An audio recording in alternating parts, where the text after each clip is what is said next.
When you're scrolling through a dozen pallet jack listings, the pictures can make everything look slick and ready for the shop floor. But the reality of plugging a new piece of equipment into a busy warehouse often feels like stepping into a disappointment.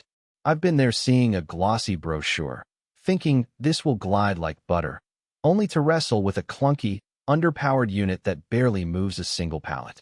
That hesitation is exactly why I'm doing this deep dive, so you can avoid the same misstep. Link is in the description if you want to check the product details on Amazon.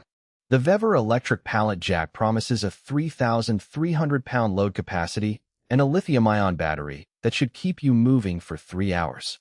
Those numbers look solid on paper, but the true test is how the machine behaves when you're actually loading a full-size pallet of boxes, turning tight corners, and trying to keep the floor clear for other traffic. In my research, I focused on people who run small to mid-sized distribution centers, grocery stockrooms, and even workshop floors where a manual jack just isn't fast enough, but a full-size forklift would be overkill. First off, who really benefits from this kind of electric jack? If you're moving pallets that regularly tip the scale around 2,000 to 3,000 pounds, and you need to shift them several times a day without the hassle of a hydraulic pump, the VEVOR model can be a practical middle ground.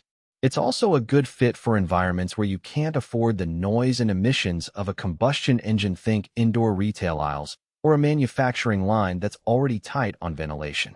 On the flip side, if your loads rarely exceed 1,000 pounds or you only need to move a pallet once a week, the extra battery and motor costs start to feel unnecessary. In that scenario, a traditional manual jack or a cheaper electric model with a lower capacity would likely give you better value. The biggest practical strength I found is the effortless control claim. The unit uses a single-hand throttle that feels responsive enough that you can start moving a full load from a dead stop without the jerky motions that some entry-level electric jacks exhibit. In a real-world test scenario pushing a loaded pallet of bottled beverages across a 30-foot stretch of concrete, the VEVOR kept a steady speed and didn't stall, even when you hit a small bump in the floor. That smoothness translates into less strain on your team and a lower chance of the load tipping over during transit. Maneuverability is another area where the VEVOR shows its worth. The fork width of 48 inches and a 27-inch wheelbase let the jack fit through standard pallet lanes, but the turning radius is tight enough to navigate around shelving units that are only a foot apart. I saw a video of a user in a supermarket backroom threading the jack between 2 rows of refrigerated cases, something a larger, less agile forklift would have struggled with. The triple security features, which include an overload sensor, a low battery alarm, and a safety lock on the handle, add a layer of peace of mind when you're juggling heavy goods in a fast-paced environment. However, the 3-hour battery life is a mixed bag. For a warehouse that runs continuous shifts, 3 hours can feel short if you're loading pallets back-to-back with only brief pauses. You'll need a charging station or a spare battery on hand to keep the workflow uninterrupted.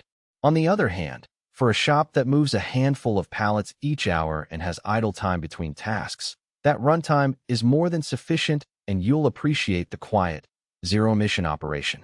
The lithium battery does charge relatively quickly, about 2 hours to full, but you have to plan around that downtime if you're the only jack on the floor. One practical weakness that shows up when you start using the VEVOR is the weight of the unit itself. At roughly 200 pounds, it's not something you want to lift onto a shelf or move up a stairwell. You'll need a forklift or a pallet jack of its own just to get it into place, which adds an extra step in the setup process. Also, the controls are placed on a single side, meaning the operator must be positioned on the same side as the load. In tight aisles where you might prefer to stand opposite the pallet to keep an eye on traffic, that design can feel limiting. The price point sits in the middle of the electric pallet jack market, more than a basic manual model, but cheaper than a high-end industrial unit with advanced telematics.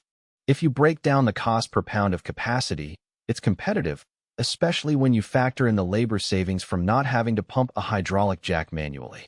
That said, the lack of an integrated data logger or remote diagnostics means you're missing out on the kind of predictive maintenance that larger fleet managers rely on. For most small to medium operations, that omission isn't a deal breaker, but it's something to keep in mind if you're building a tech-forward logistics hub. So who should walk?